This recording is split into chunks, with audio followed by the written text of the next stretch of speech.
Hey everyone, welcome back to the channel. In today's quick video, I'm going to show you exactly how to create an OpenAI account on PC 2025, step by step and super easy. First, open your browser and type platform.openai.com. Then, click on the Sign Up button. Go to the next page.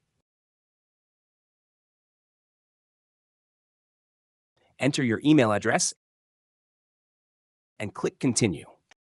Set a password with at least 8 characters. Then, click Continue.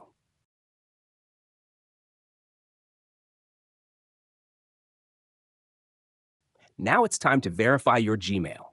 Open your Gmail inbox. Click on the link to verify your email address.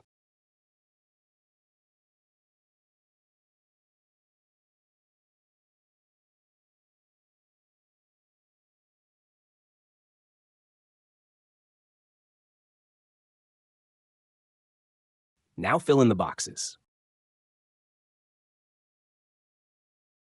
Once completed, click Agree.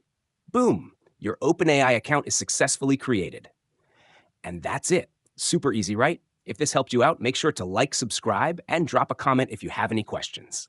Thanks for watching, and I'll see you in the next video.